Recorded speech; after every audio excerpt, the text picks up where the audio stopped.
It's impossible to talk about life in Cuba today without consider the difference between the first 30 years after revolution and the 30 years we faced later.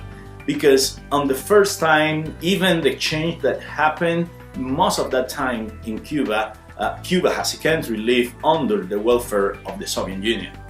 But after 1990, big crisis came to our country based on the economic needs, because before that point, most of the people worked for the government and the salaries was good enough to support life in the country. But after that point, even when you have a salary of 500 Cuban pesos, that is like 20, probably few people, engineers, doctors, medical doctors, little more, like $30, that's not enough for surviving life, because the social situation and the economic environment create a big gap for most of the people. We see the church, numbers in church coming down. People live in Cuba, Christian people that go out of church, others that was scared to come to church. But after 1990, God made miraculous things, and we see the numbers going up so fast that never before in the history of Cuba. And I'm talking about whole history of Cuba, because number of hundreds of people coming to church that never put a feet before in church.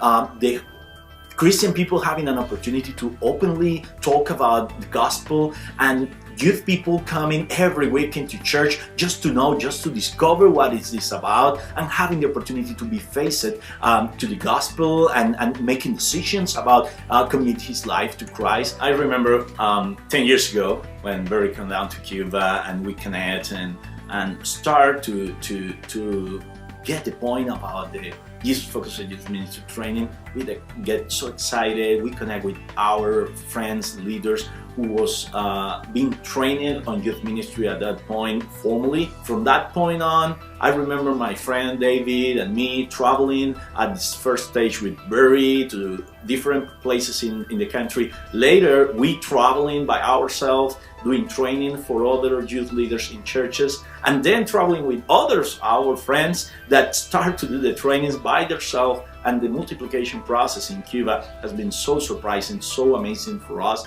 because God was leading this process, and now we can talk about hundreds of youth leaders that are in churches spreading the ministry, and it's something that we are really grateful that God is doing through Jesus Focused in Cuba.